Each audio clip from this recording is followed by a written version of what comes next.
যখন কিয়ামতের দিন একে একে আল্লাহ তাআলা সবাইকে ধরবেন, তখন বিলালকে জিজ্ঞাসা করা হবে।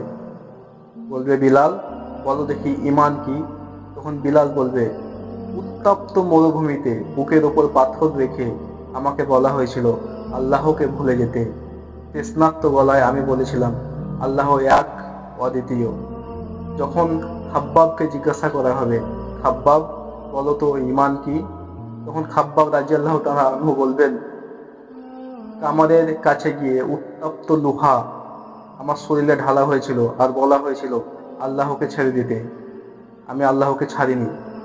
যখন আপনাকে আমাকে জিজ্ঞাসা করা হবে, আমরা কি বলতে পারবো ঈমান কি?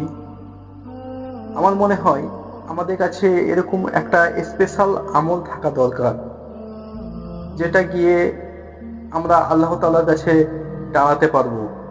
না, আমরা এটা বলবো যে আল্লাহ তাআলা, আমি ঈদুল আজহাতে সবচেয়ে বড় পশু কোরবানি দিয়েছি আপনার জন্য। এটা কি আমাদের আসল আমল হবে? না আমরা এটা বলবো, আল্লাহ, আমার অনেক ধন সম্পদ ছিল, আমি হজে গিয়েছি, হজ করে এসেছি। এটাও কি আমাদের সেই স্পেশাল আমল হবে?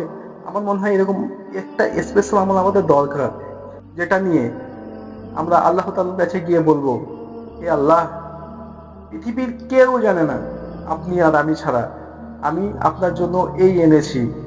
আমলের কোয়ান্টিটি নিয়ে আমরা কেউই জান্নাতে যাব না আল্লাহর দয়া ছাড়া। তো এরকম একটা স্পেশাল আমল আমাদেরও দরকার।